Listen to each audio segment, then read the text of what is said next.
चरक सूत्र 26। सबसे पहले पढ़ेंगे मधुर रस के लिए। मधुर रस जो है वो पित्त का शमन करता है, इसलिए पित्त के विपरीत गुण शीत होगा। कफ को बढ़ाता है, इसलिए कफ के समान गुण गुरु होगा। और वात का जो है वो शमन करता है, इसलिए वात के विपरीत गुण स्निग्ध होगा। अब हम पढ़ेंगे इसके कर्म। कर्म में सबसे पहले आता है सात। सात धातुएं जो होती है उसको बढ़ाएगा, तो उसकी वजह से आगे ओज भी बढ़ेगा, तो ओज को वर्धक करेगा। ओज बढ़ेगा, इम्यूनिटी बढ़ेगी, तो आयु भी बढ़ेगी, आयुष होगा। तो ये तीन इंटर रिलेटेड हो गए। सात के बाद आता है छह। छह इंद्रियां जो होती है, पांच ज्ञान इंद्रिया प्लस मन, उनका प्रसादन करेगा। प्र से ही याद रखना, प्रीणन पीड़न करता है ये। और जैसे ही कोई बेहोश हो जाता है डायबिटीज का पेशेंट, तो उसको जीवन दे देता है, एकदम से उसका तर्पण कर देता है। तर्पण करता है तो उसे बल मिल जाता है। तो ऐसे याद रखना हमने, ये बल होता है, वर्ण कर होता है, ठीक है। उस एकदम से उसका वर्ण भी वो हो जाता है ना, पहले पेल हुआ था जब गिरा हुआ था, तो अब वर्ण भी सुधर गया, तो बल वर्ण कर होता है।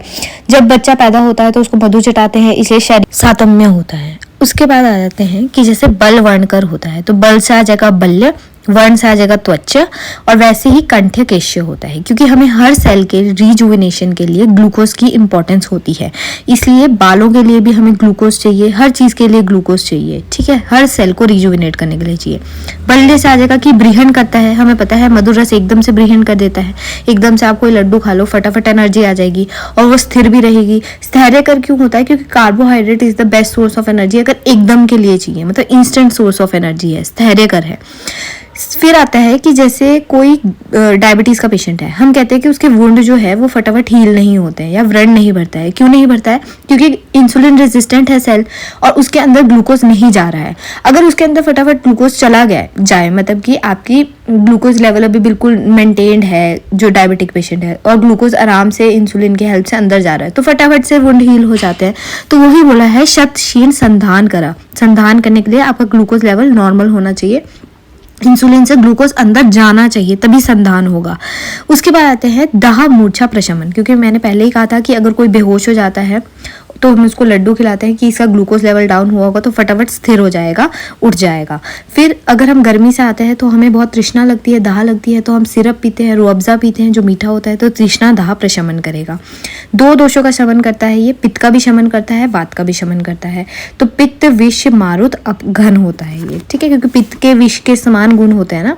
उसके बाद ये सबको साफ करता है, जैसे एकदम से मीठा जो होता है फटाफट सारी जगह लेयर बना देता है, तो घ्राण को भी, मुख को भी, कंठ, ओष्ठ, जीवा सबका प्रहलादन करता है। क्योंकि हमने ऊपर भी पढ़ा था कि षड इंद्रियों का प्रसादन करता है, और यहाँ ये प्रहलाद करता है। जब इंद्रियों के अधिष्ठान की बात करेंगे तो वहाँ प्रहलादनो आएगा। फिर षटपद पिपलिका जो होते हैं, यानी भौरे होते हैं, जो पिपलिका होती है यानी चींटियाँ होती है, उनको ये बहुत इष्ट होता है। अब हम पढ़ेंगे कि अधिक मधुर रस के सेवन करने से क्या क्या विकार होते हैं। हमें पता है कि अगर हम बहुत ज़्यादा मधुर रस खाएंगे तो हम स्थौल्य हो जाएंगे। अगर स्थौल्य होगा तो हमारे सबसे पहले फेस पे मोटापा आता है, फेस पे, फिर कंठ पे, ठीक है। तो फेस और कंठ में मांस जो है वो अधिक वृद्ध हो जाएगा, अधिक बढ़ जाएगा। और जब यहाँ पे बहुत ज्यादा मांस बढ़ जाता है ना, तो आप देखोगे ऐसे लोग जिनके यहाँ पे बहुत मांस होता है वो बहुत मृदु होते हैं, यहाँ से बहुत सॉफ्ट सॉफ्ट उनका गला होता है, ठीक है। ऐसे तो मार्दव हो जाएगा, सॉफ्ट हो जाएंगे वो सब, ठीक है। दिखती बात है, आप मोटे हो जाओगे तो आलसी हो जाओगे, आलस हो जाएगा, भारी भी हो जाओगे, वेट ज्यादा आएगा तो गौरव हो जाएगा, ठीक है। ये हो गया एक जो रिलेटेड है। उसके बाद आते हैं हम अन्नाभिलाषा। अब देखो आपने मीठा खाया है बहुत सारा, तो आपको क्या और खाना खाने का मन करेगा? नहीं करेगा, इसलिए डेजर्ट सब एंड में ही लेते हैं, ठीक है। तो अन्नाभिलाषा है। क्यों? क्योंकि अब अग्नि जो है वो दुर्बल हो जाती है, ठीक है। उसने बहुत मधुर रस पचा लिया, अब वो बिल्कुल दुर्बल होगी, अग्नि दौर्बल्य हो जाता है। अग्नि दौर्बल्य होगा तो कुछ पचा नहीं पाएगी, तो अनाहा हो जाएगा। अनाहा मतलब ऊपर से भी नहीं कुछ निकलेगा और नीचे से भी नहीं निकलेगा, अनाहा हो गया। और जिसमें ऊपर नीचे से कुछ नहीं निकलता है उसको हम अल्सक बोलते हैं, तो फिर अल्सक हो जाएगा, ठीक है। अब देखोगे जो मोटे लोग होते हैं ना, जब सीढ़ियां चढ़ते हैं तो उनको तो वीजिंग साउंड, ऐसी बिना अस्थमा के ही वीजिंग साउंड आने लग जाती है, इसलिए उनको श्वास कास प्रतिशाय होगा, ठीक है। फिर उसके बाद आते हैं कि मुख का स्वाद कैसा होगा उनका, तो उनको उल्टी आ सकती है। अब इतना खा लिया मीठा तो उल्टी आएगी, जब उल्टी निकलेगी यानी वमथु, वमथु यानी उल्टी, उल्टी जब निकलेगी तो उसके बाद मुख में स्वाद कैसा रह जाएगा? मीठा ही रह जाएगा ना, जो खाया होता है उसी का स्वाद रह जाता है, तो इसलिए मीठा ही रह जाएगा, एक डायबिटिक कोमा होता है। जब मछली बहुत ज़्यादा खा लेती है ना तो वो डायबिटिक कोमा में चले जाती है, ठीक है। वैसे ही इंसान भी डायबिटिक कोमा में चले जाता है अगर वो बहुत ज़्यादा मीठा खा ले, तो संज्ञा प्रनाश हो सकता है। और हमें पता है गला भी खराब हो जाता है कि अगर हम बहुत मीठा खाते हैं तो। उसके बाद आते हैं हम गलगंड पे, ठीक है। तो ये सारी है हमारी कफज बीमारियाँ।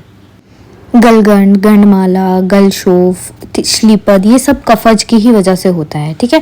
तो इसमें स्पेशली ये लाइन भी आई है कफजार विकार, ठीक है। तो कफजान विकार मतलब कि कफज रोग होंगे इसमें, ठीक है। अब उसके बाद हमें पता है अगर 180 से ऊपर हमारी शुगर हो जाए तो वो हमारे कहाँ आने लग जाती है, यूरिन में आने लग जाती है, ठीक है।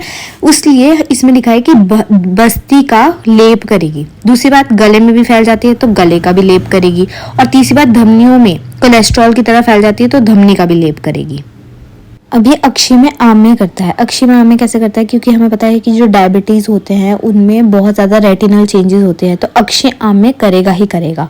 और ये बेस्ट अभिसंधि होता है, ये स्त्रोतों को बंद कर देता है। अभिसंधि मतलब स्त्रोतों को अवरोध पैदा करना। Okay, thank you. Please like, share and subscribe the video and please press the bell icon for further notification.